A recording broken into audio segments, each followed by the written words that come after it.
right, thank you for joining us. My name is Martha Guzman Hurtado. I'm the Chief Communications Officer for San Bernardino County. To get us started, I'd like to call up our Chief Executive Officer, Leonard Hernandez. Thank you. Good morning. My name is Leonard Hernandez. I'm the county's Chief Executive Officer. I'd like to thank you for coming.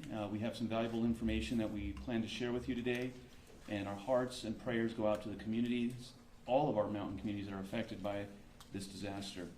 I'm joined here today by leaders representing many of the agencies that are working around the clock to get our communities through this crisis. I'd just like to pause here and thank all of our first responders, our Public Works Department, special districts, all our volunteers, our emergency search and rescue, who are doing an amazing job, literally working around the clock through the night so that we can get access and get people the support they need. As I introduce you to our first speaker, Board of Supervisor Chair Don Rao, I would like to thank Chair Rao and the Board of Supervisors for their leadership and support. We also have with us today San Bernardino County Sheriff Shannon Dicus, County Fire Chief Dan Muncie, County Public Works Director Brendan Biggs, State Assemblyman Tom Lackey, Congressman Jay Albernolte, California Highway Patrol Lieutenant Napoleon Solis, and Deputy Director of Maintenance for the California Department of Transportation, District 8, Jim Rogers. Also present are representatives from Southern California Edison, American Red Cross, and other agencies and individuals who have joined forces with us to serve our residents. I would now like to introduce the Board of Supervisors Chair, Don Rao, whose 3rd district includes the areas hardest hit by these storms. Thank you. Thank you, Leonard. We sympathize with our residents and our businesses. We know that this is an exceptionally tough time for those that are still stranded on the mountain. Yesterday, we were finally able to rescue many from their homes. However, many are still stranded. Residents who are still trapped, if you have food and water, please remain sheltered in place. If you are running low on supplies, we have a phone number for you to call. It is 909-387-3911. If you have a life-threatening situation, please call 911. We are making headway on clearing our roads. We know it's going to take time. We have some of our partners here today to talk about that time frame. And we are very grateful for the proclamation from the governor's office for the state of emergency that he has helped put us in place. However, I will caution that there was an article this morning that led our residents to have some misinformation on the time frame of that response. In the LA Times front page above the fold today, it said that resources would start arriving Thursday afternoon.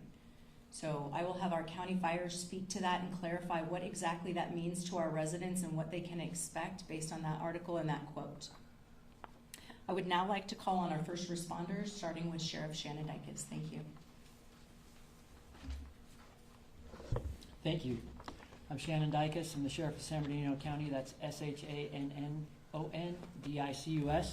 want to bring you up to speed overall the number of law enforcement calls that we're taking in the areas that we're all concerned about up in our mountains right now. And then I'll go into specific areas as it relates to rescues being conducted in partnership with the fire department.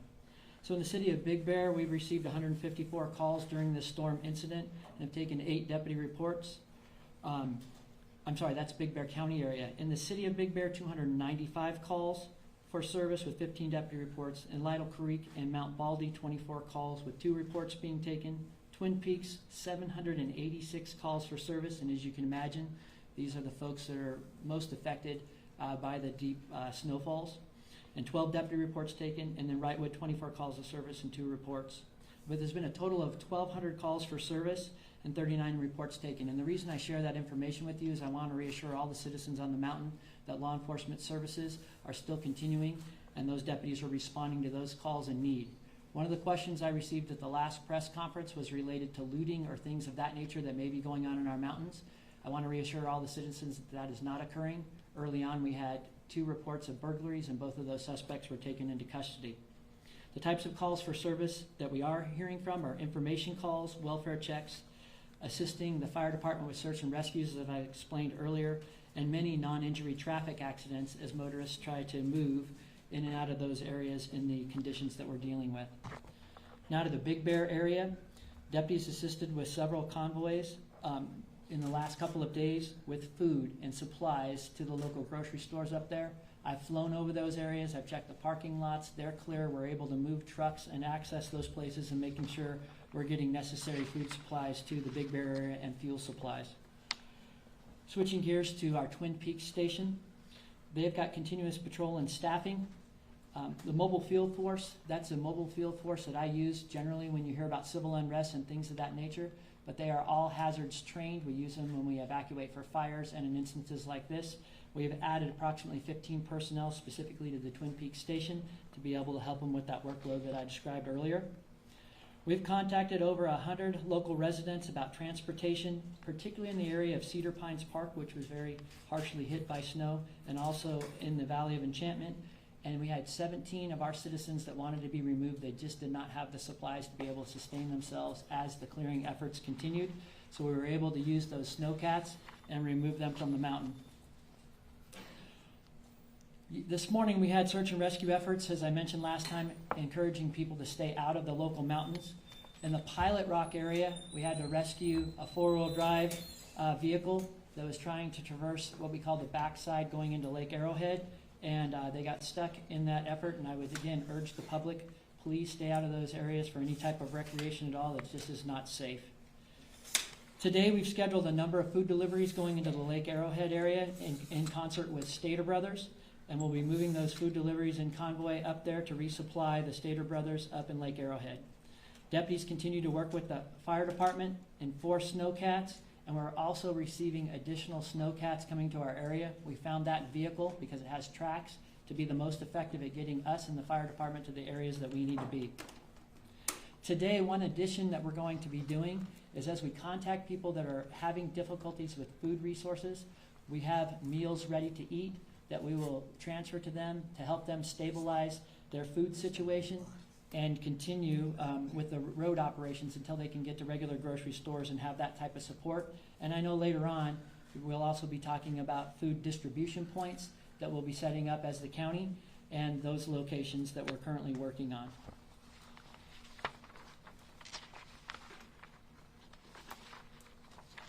I've been in contact. You're going to get to hear from Assemblymember Lackey and Congressman Jay Obernolte. I want to assure all the citizens that are up there in our mountains, we have received nothing but fantastic support from the state and from our local and federal officials. I've been on the phone with all of them regularly, and they have given me direct access to a number of the resources we've seen, and certainly supported the Board of Supervisors and all of the efforts by all of the department heads that are represented today in trying to stabilize the county. I like to speak directly to the folks up there in Lake Arrowhead. You think that you may not see snow plows and a number of things. Folks, we're here for you. We're going to dig you out, and we are coming. We are making tremendous progress. I saw this from the air yesterday. The roads are being cleared. There are snow plows everywhere, and you are going to see direct relief coming to your doorstep shortly. We have to follow the process, and what I'd like to describe the process as being, remember, our state highways are like arteries. And then you go down to county roads that are like veins, and you go to individual services and homes that are like capillaries. Those services and homes that people need to access are blocked by walls of snow. So even though we're making progress, we still have to knock down those walls, get people's driveways cleared, get businesses cleared, and a number of things. And we're making huge strides in that area, and I know you'll be receiving updates. Thank you for your efforts, and I'd like to introduce my partner, Fire Chief Dan Muncie.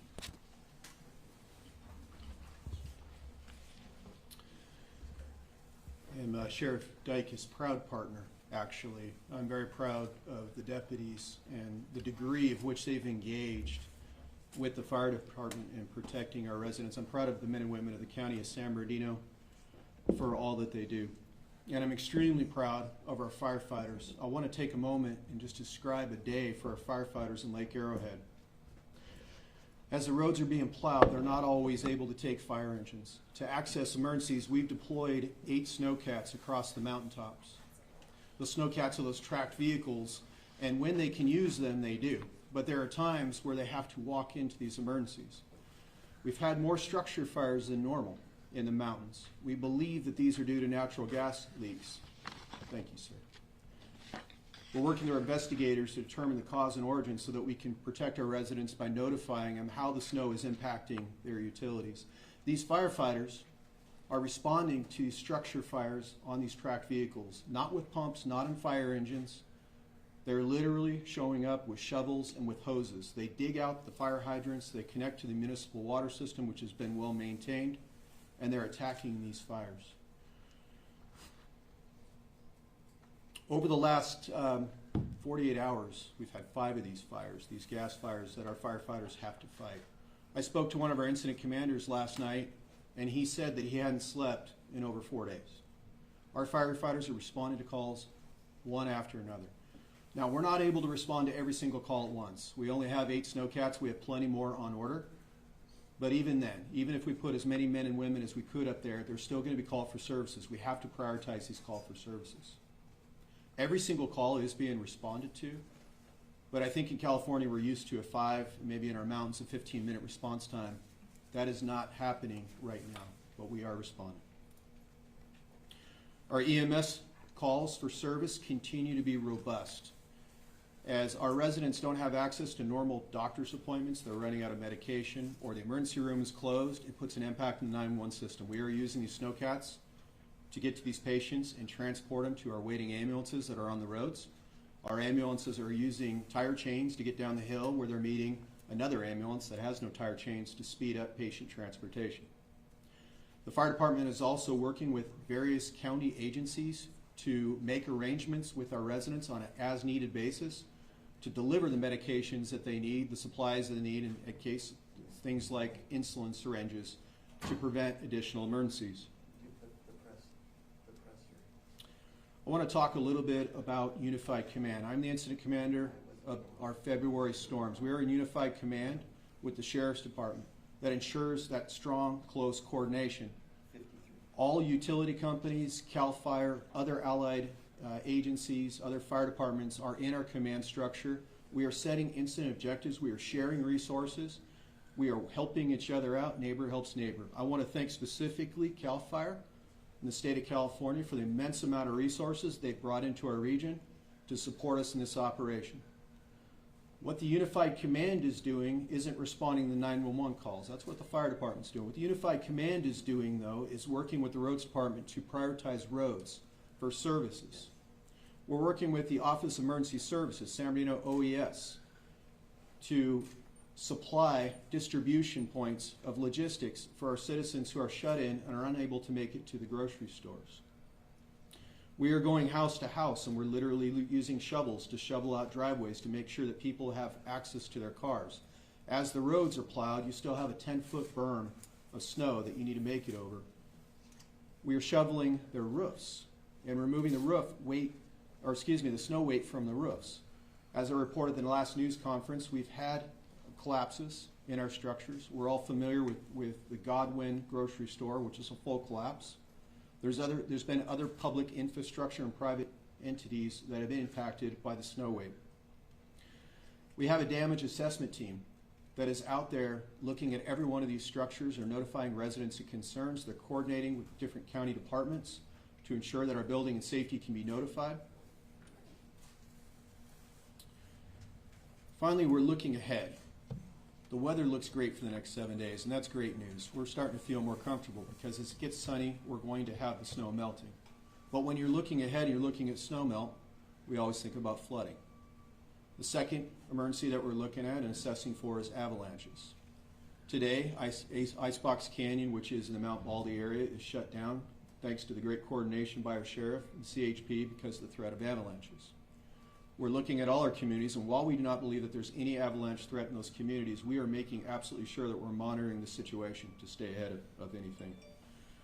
And then finally, those roofs and infrastructures. I mentioned that our firefighters are going up on roofs. We've ordered special tools and equipment that will allow our firefighters to do that task quicker so that they can get up on the roofs and clear that snow. Finally, the CEO asked, or the chairman asked that I address the National Guard rumor that they were being deployed to our communities. As she mentioned, there was an article, and the article said that the California National Guard was going to be deployed to be in our communities on Thursday to clear the roads. It's inaccurate. What was ordered was a hand crew of individuals.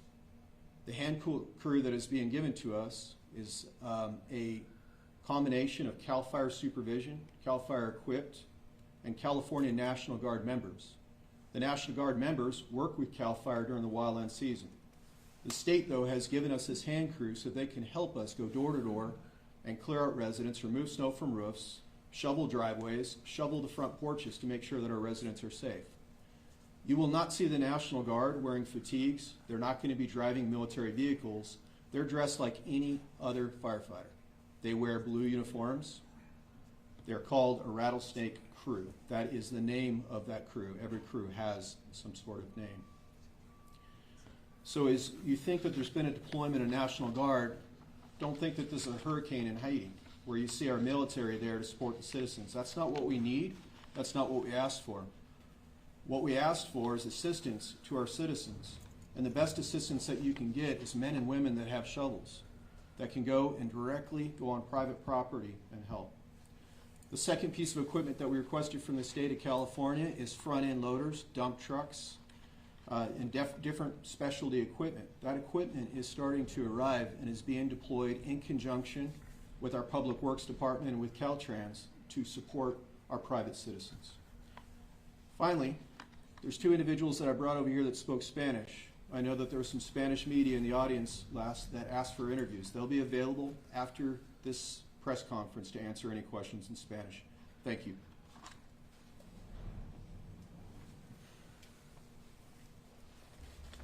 Good morning, Brennan Biggs, Director of Public Works.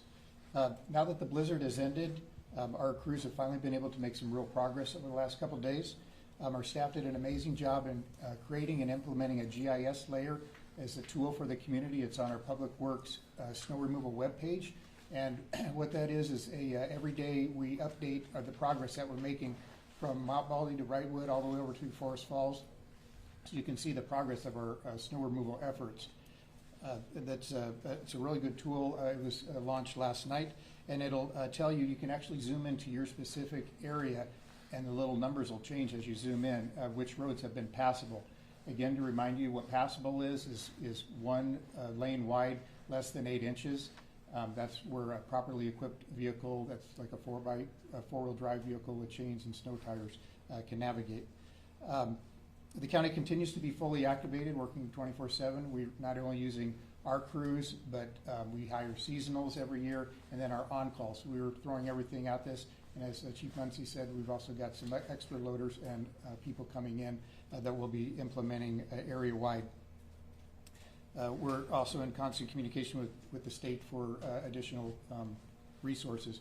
We also went back east and made an emergency purchase of some chains so we can try to outfit some of those that come without chains, which will be arriving tomorrow. Some stats, many areas have already been opened and passable. Those areas, Wrightwood, Mount Baldy, Lytle Creek, Angeles Oaks, Forest Falls, Oak Glen, and Big Bear have 100% of the roads passable at this point. In the beginning, the widening effort. We did have an avalanche over in Mount Baldy that we cleaned up yesterday. And now, as the chief said, there's some other threats up there that we're looking that may cause some closures, but we continue to monitor that and adjust our closures as needed. In Wrightwood, we're actually working on widening and cutting the ice today that's below there, and with any luck, we'll hopefully be cindering a little bit later on tonight to get those roads back in shape. Primary roads in Crestline are 100% passable, and about 10% of the secondaries, so we'll be working on more of those today. Locations primarily in the Lake Arrowhead, Running Springs, Green Valley Lake, Arrow Bear, Cedar, Pines Park. They were the ones that were hit with more snow. Currently have 10% of the roads passable, 15% of the secondary, 6% of the primary. As we are able to dig out and start assessing more as we get back into those roads, we're experiencing many different types of issues: disabled cars, down utility lines, fallen trees that affect the process. You can see some of those on the photos on the side there. We really like to encourage residents, if you know you have a car out front, to go mark it. You can get like a PVC pipe, put a flag on it so our guys know that it's there, so we can avoid hitting it. There's lots of buried vehicles that are getting in the way and slowing things down. So these roads are really case by case. Some roads we can go up pretty fast. Other ones, it's just one obstruction after the next. So but we continue to attack it as best we can. We continue to provide resources as needed for the mission critical tasks to support emergency responders. Now that the storm's over, we had some flood control activities too. We can move those flood control resources up there to do some special requests so our guys can keep moving.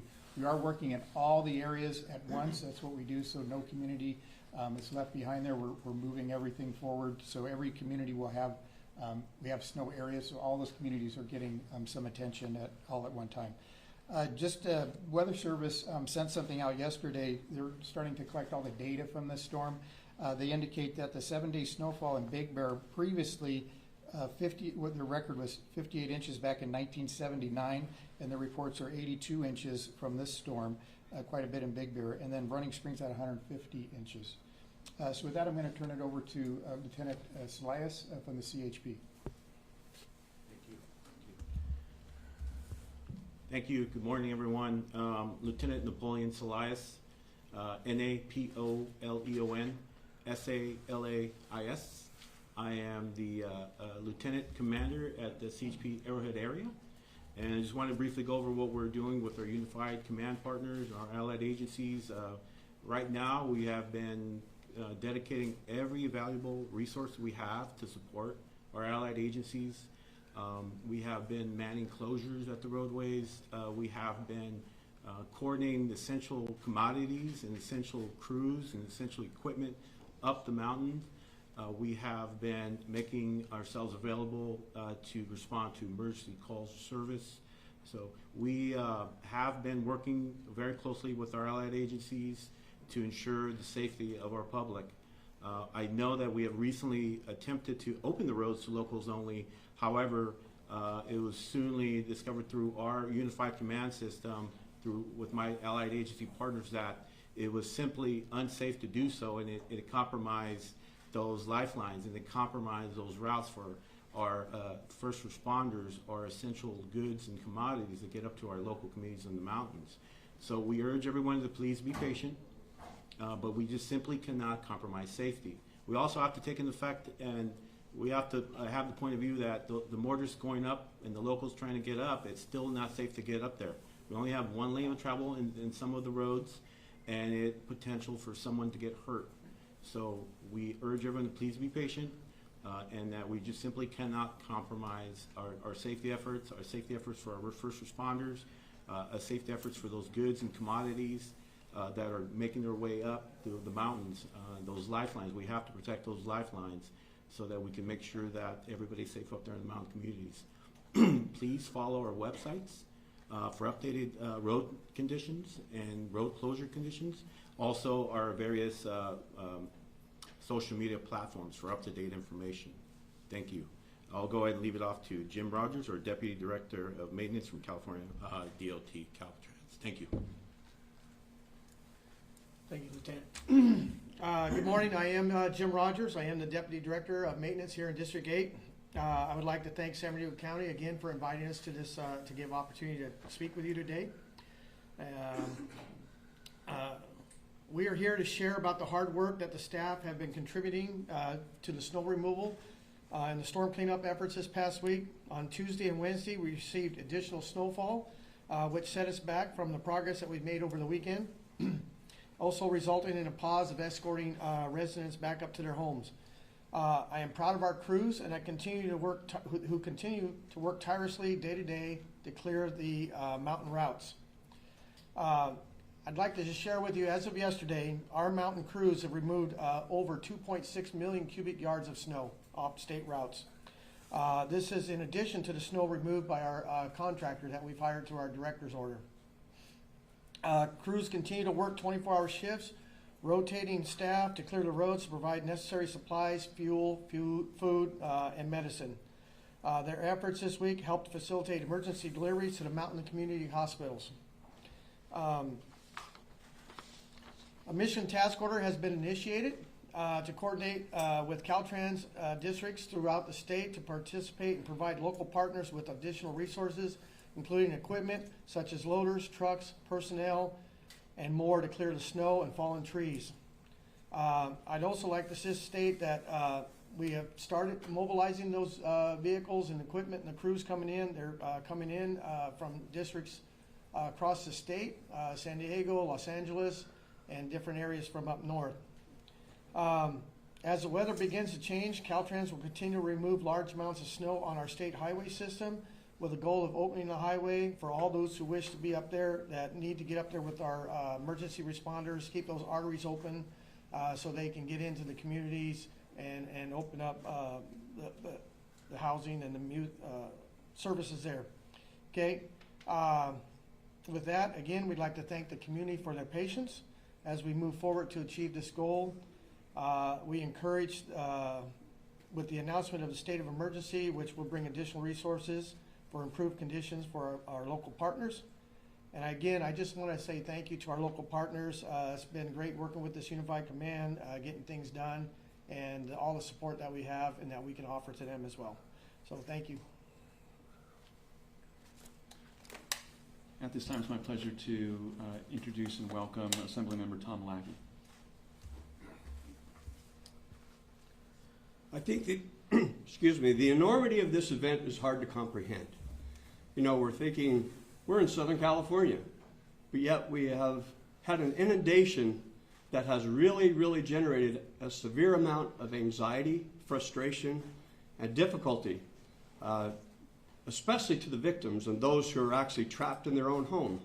It's hard to imagine that this kind of calamity would hit us at this time of year, but at any time of the year. And I'm very thankful that the state of California has actually been paying attention, and we're very heavily engaged. Senator Ochoa Bogue and I were able to convince the governor that the state of emergency was called for in this set of circumstances, which has released the full support of the state of California as a partner in bringing remedy to this very challenging set of circumstances. I want to thank all those who are actually, as the firefighter leader indicated, they've been going days without sleep. And their heart is in the right place, and everybody needs to know that not just their heart is in the right place, but so are their efforts.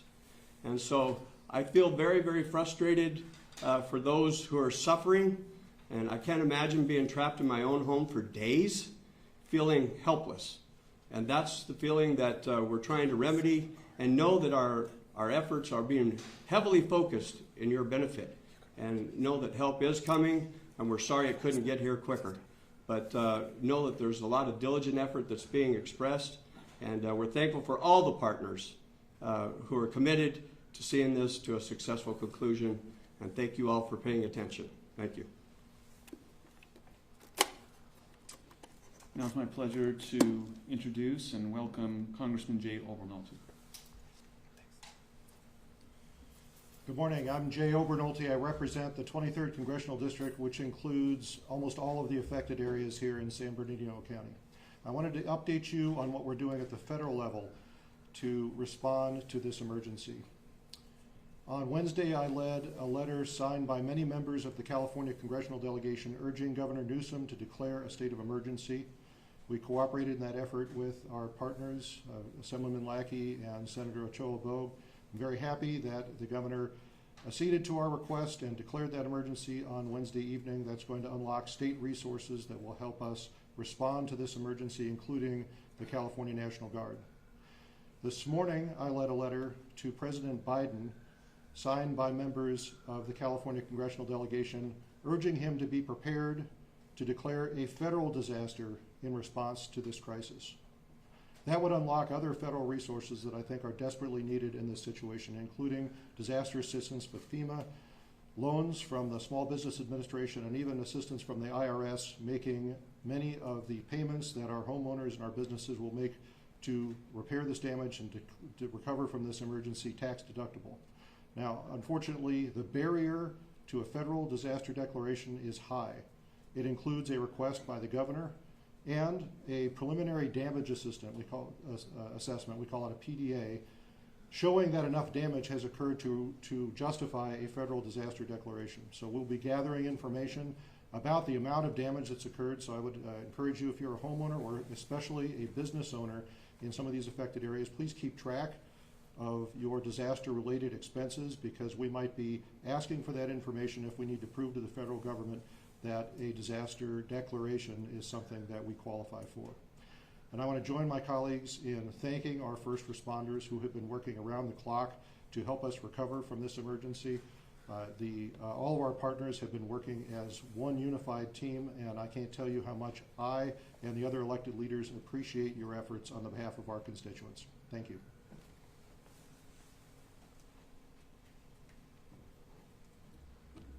Thank you, Congressman Obernolte, and to all of our speakers here today. At this time, I'd like to open up the press conference to your questions.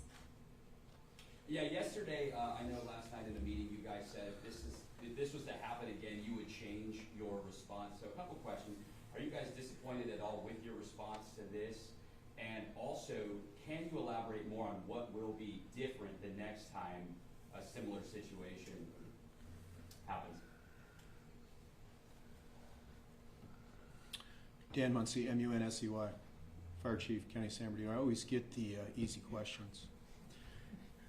The easy answer is Sheriff's Department, Fire Department, well prepared. We pre-deployed resources prior to this event from occurring. We both worked together to make sure that we had every available piece of specialized equipment, including snowcats, available for the emergency. As the blizzard was approaching, we were increasing staff. We went to the state of California and asked for pre-positioning resources. We were awarded that. State OES gave us additional dollars to upstaff. There's one thing that we can't control, and while we really try to do that, thank you for that. Thank you for your kind comments. As Assemblymember Lackey just pointed out, we can't control the weather. The weather came in much worse than it's ever been anticipated in Southern California, and it severely impacted our communities. It wasn't just one weather event. It was several weather events that were stacked on top of each other. Despite our best efforts, we were still immovable in a lot of cases. The second thing that we can't control is the preparedness level of your citizenry. And while we get out there and we educate folks, and I gave the example of an earthquake last time, that they need to be prepared for the event of the emergency, especially when you're living in outlying communities. You need to be prepared for an earthquake. We found out that many of our citizens were not prepared. This put additional strains on the system. Now, I think an answer to your question is where can we be better prepared in the future? When it comes to roads and clearing the roads, I think that we learned some valuable lessons. I would say that our men and women that work for the County of San Bernardino and Public Works, Caltrans, they did their darndest. They were out there 24 hours a day, just like our firefighters, and they were plowing the roads. Unfortunately, the snow came down so quickly and stacked up so quickly that those front-end plows that we're so used to using on a routine basis became ineffective. What we found out is that you truly need some specialized equipment when you have blizzards coming. The warning that we had for the blizzard wasn't weeks. We only knew 24 to 36 hours that there was a strong potential that this was going to occur, and even if the county had gone out and leased the equipment, it would not have been here in time to keep our roads clean. And so now we're left with needing specialized equipment, getting those in, yet our men and women go out there and use every available piece of equipment, including hand shovels and front-end loaders, to remove the snow and create the access. Caltrans did an amazing job by getting tons of equipment up here and cleaning the primary arterial road systems. That's allowed emergency vehicles to get through. The fire departments work closely with Public Works, county roads, even private citizens, to clear roads to make sure that we had those secondary accesses. They're not completely clear yet, but we're going to work hard on it. You can always do better. So to directly answer your question, we need better plans when it comes to severe blizzards. We need to have leases set up that allows us to get the equipment quicker. We need to have agreements that are set up to allow private contractors to come in. At the end of the day, you're not going to be able to support the immense population that in some cases were just not prepared for this weather event. And despite our best efforts, we're lagging behind in meeting their expectations. And what about on the state level too? I mean, yeah, we're talking about the county, but you know, state resources. People were calling for state resources for quite some time before they actually showed up. I would say that our elected officials have been tremendous at reaching out to me, and I know our sheriff has mentioned it, the county's mentioned it. They've been there. They've been asking us all along, what can we get? And they've been advocating for our citizens' needs. They've been making the phone calls, in our case, the fire department, to California OES, They've been making the phone calls to CAL FIRE requesting assistance. But the state has to mobilize too. And it's not an instantaneous thing. And then let's remember there's 12 other counties. There's 13 counties that were impacted by this weather. The state has to prioritize resources too. And while we would love for all of them to come to San Bernardino County, there's other priorities in the state. So the citizens have done a great job with the rally car. I've watched the videos. I've seen them. I know that you are in need. And as our sheriff said, we are doing everything we can to reach you, and we will reach you. The chairman mentioned a hotline. I'm going to give that phone number again. It's 909-387-3911. 909-387-3911. If you are in need of food, water, you've ran out of medication that you absolutely need for health conditions, if you no longer have heat, you need to call 911. We will come get you right now. We will make every effort. We will prioritize you. If you have a potential emergency in the future, you are going to run out of food at some point, 3-4 days. If you're running out of propane, if you believe that your house may be compromised with structural integrity, use that hotline, 909-387-3911. Fire department, police department, on a daily basis, we have to prioritize calls. When you call 911, we don't treat every 911 caller as an emergency. The same thing exists today that exists on a normal basis.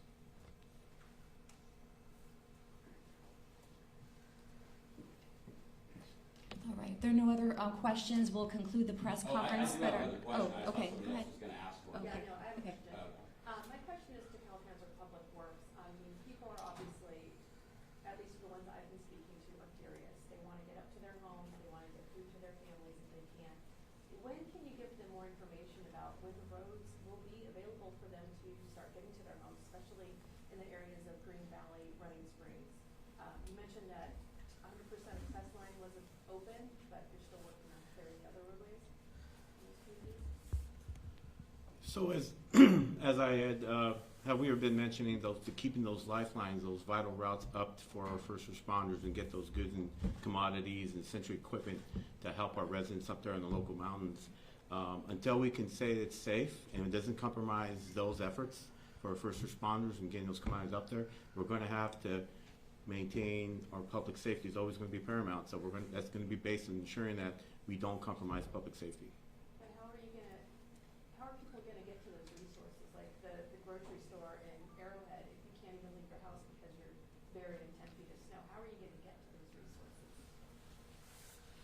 Yeah, as I mentioned earlier, one of the tools that we have now to show the daily progress is our new GIS maps that'll show the progress as we're continuing on, so they can start to see which communities are more passable than not.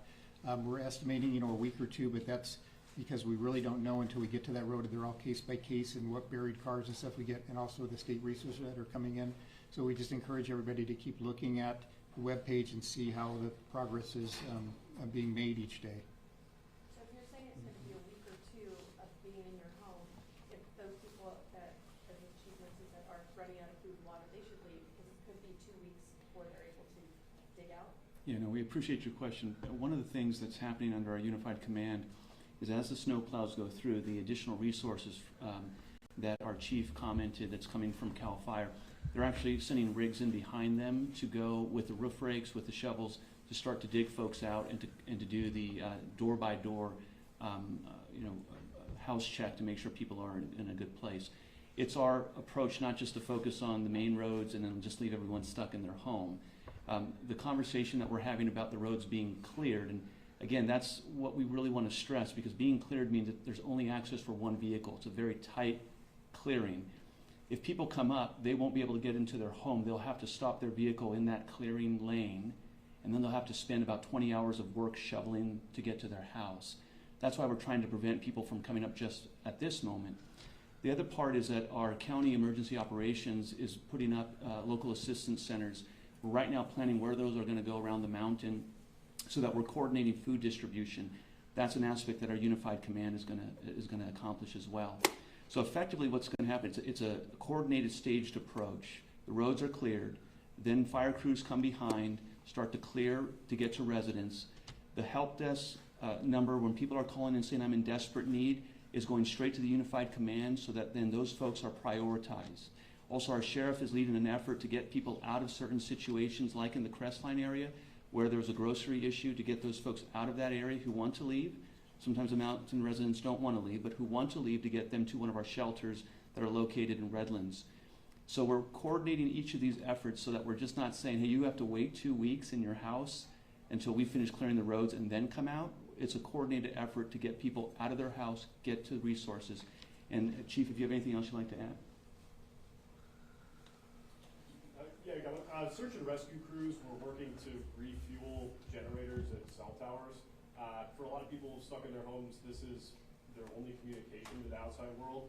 Can you tell us a little bit about that operation? Yeah, absolutely. It's actually a very complicated and complex operation. The roads that normally go out to our cell towers have about 10 feet of snow on them. So we've tried heavy equipment and have not been successful. So there's an operation that's being undertook today in conjunction with our Sheriff's Department to literally deliver crews to the top of Keller Peak, and then those crews will then accept what we call sling loads. So sling load is using a heavy lift helicopter, a Type 2 helicopter, I think kind of like a Huey, that has a long line underneath it and a net that's carrying fuel cans, jerry cans. The helicopter comes and hovers over that site, and our crews receive that sling load and then physically take those cans and go refuel the generators. Could not be possible if our sheriff didn't have excellent pilots and equipment, but we will ensure that critical communication is maintained. Yeah, so on people though that are stranded in their homes, have the time estimates been cut down at all by these state efforts to get them out of their homes? And what's the longest you anticipate some of these people at this point to be still stuck?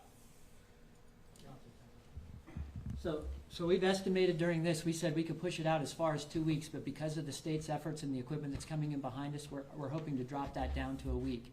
People are already seeing a number of relief. I don't want it to leave everybody with the impression that citizens' vehicles aren't moving around up there. There are some residents, like Brendan Biggs explained to you earlier, that have snow chains and four-wheel drives.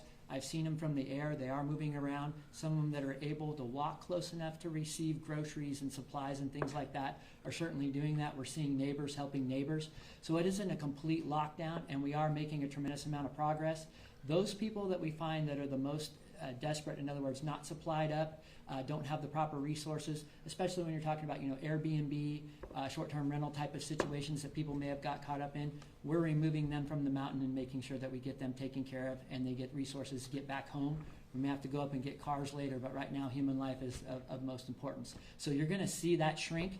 I think with the weather, you're going to see it shrink even more. I'd love to be able to give you exact times and dates to be able to do that. It just really isn't possible at this point. And to your earlier question about specialized equipment, if you look at I-80 going through the Tahoe area, I've seen I-80 where they have 20-foot walls of snow. We don't ever experience that in our mountains, but we've experienced it now. So having blowers that can actually blow snow that high, it's become, as Brendan explained to us, much more of a loader situation. We're having tractors come in and scoop the snow, having to drive it away, truck it out, and a number of other things, which makes the operation much slower.